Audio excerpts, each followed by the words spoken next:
Faith, family, and politics. The J.D. Vance story everyone's talking about. What happens when a deeply personal matter like faith gets talked about in front of thousands? That's the question swirling around Vice President J.D. Vance this week after he made candid remarks about his wife, Usha Vance, and her Hindu faith during a Turning Point USA event at the University of Mississippi. It started as a discussion about Christianity and patriotism, and ended with one of the most personal moments of Vance's public life. Latin cross, do I hope she'll be moved by the same thing? Yes. When asked about the role of Christianity in American identity, Vance spoke openly about his own faith journey and family life. He said that while his wife was born and raised Hindu, she's not particularly religious, and that together they've chosen to raise their children Christian, sending them to a Christian school and celebrating milestones like their son's first communion. Then came the statement that set social media buzzing. As I've told her, do I hope, eventually, that she is somehow moved by the same thing I was moved by in church? Yes. But if she doesn't, God says that everybody has free will. It was a heartfelt comment, maybe even tender, but also a public revelation about a private relationship. And in today's political climate, that's a spark in dry grass. Dove, a mixed-faith marriage in the spotlight. J.D. and Usha Vance's story has long been one of faiths intertwined. They married in 2014 in a mixed-faith ceremony. He was Christian, she was Hindu. Years later, he formally converted to Catholicism.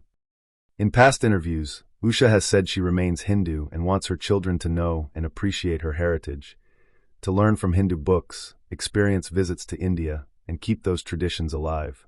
That balance, raising Christian children while maintaining Hindu roots, is something many interfaith families can relate to.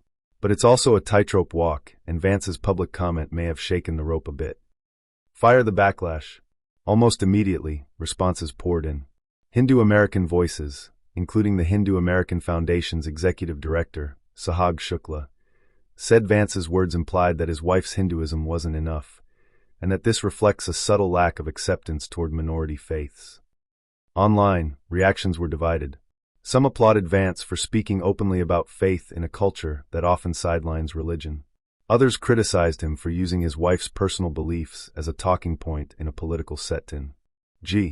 On Reddit, one Hindu user put it bluntly, "If my partner ever said that publicly, that they hope I convert, I'd feel like they never really accepted me." Meanwhile, conservative supporters argued that Vance's comments were loving and sincere, an expression of a Christian husband's hope, not coercion. United States more than a marriage moment. Beyond the personal, this moment taps into something bigger: how religion and American identity are still deeply connected in public life. When a political leader links Christianity to patriotism, it raises tough questions. Does being Christian make you more American? How should politicians speak about faith without alienating others? And can deeply personal beliefs ever truly stay private once you hold public office? For Vance, this conversation is part of a larger pattern. His speeches often blend traditional religious values with political ideals, a mix that resonates with some voters, but worries others who fear it edges toward religious exclusivity. Why? Speech balloon between faith and free will. There's something undeniably human about this whole story. It's the tension between hope and acceptance, between wanting your loved ones to share what moves you spiritually, and knowing they might not. Vance says he'll always love and support his wife regardless of her faith, and he framed his hope for her conversion as just that: hope, not demand. Still, it's a reminder of how fragile public discussions about faith can be, especially when they involve someone else's belief. The bigger picture. Whether you agree or disagree with Vance's remarks, one thing is clear. His words have reignited a conversation about what it means to live and love across faith lines in modern America. It's a story about free will, respect, and how faith still shapes the public square. It's also a story about the challenges every interfaith couple faces, just magnified by the spotlight.